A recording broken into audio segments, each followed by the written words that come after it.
السلام علیکم ویورز، بسم اللہ الرحمن الرحیم۔ آج کی ویڈیو میں جماعت ہشتم کی اردو کتاب کا سبق نمبر 23 لا الہ الا اللہ کے الفاظ معنی ہم دہرائیں گے۔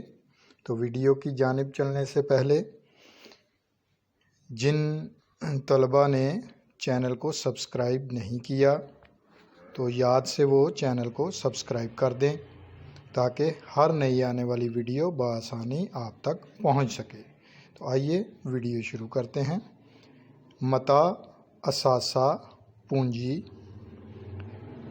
زناری، کافر، ہندو، فصل گل، موسم بہار، سر، بھید، دور، زمانہ، جہاں، دنیا، زیاں، نقصان، پیوند، جوڑ، تیغ، تلوار، حکم اذاں، اذان کا حکم، نہاں، چھپا ہوا، صنم کدہ، بت خانہ، سودا، کاروبار، بتان، بت کی جمع، آستین، کرتے، کوٹ وغیرہ کی باہیں، خودی، خود شناسی، اپنی پہچان، فساں، سان، چھری تیز کرنے والا آلہ۔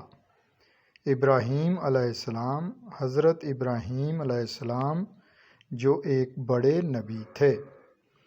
فریب، دھوکہ، سود، فائدہ، خرد، عقل۔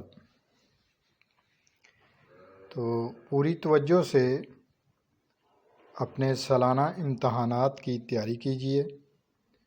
رٹا لگانے سے پرہیز کیا کریں اور کوئی بھی سبق ہے اس کو سمجھ کر پڑھیں، اس کو اپنے ذہن نشین کرنے کے لیے پڑھیں، نہ کہ اس کو رٹا لگا کے تو آپ پھر پیپر تک جو ہے وہ بھول جائیں گے، آپ کے ذہن میں سے نکل جائے گا تو وہ معاملہ غلط ہو جائے گا۔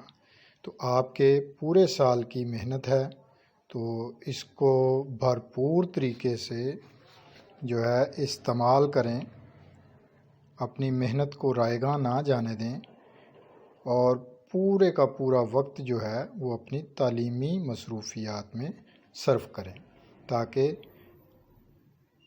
آپ کے اچھے سے زیادہ نمبر آ سکیں اور آپ ذہین طلباء میں شامل ہو سکے۔ اپنا خیال رکھیے گا۔ اللہ حافظ۔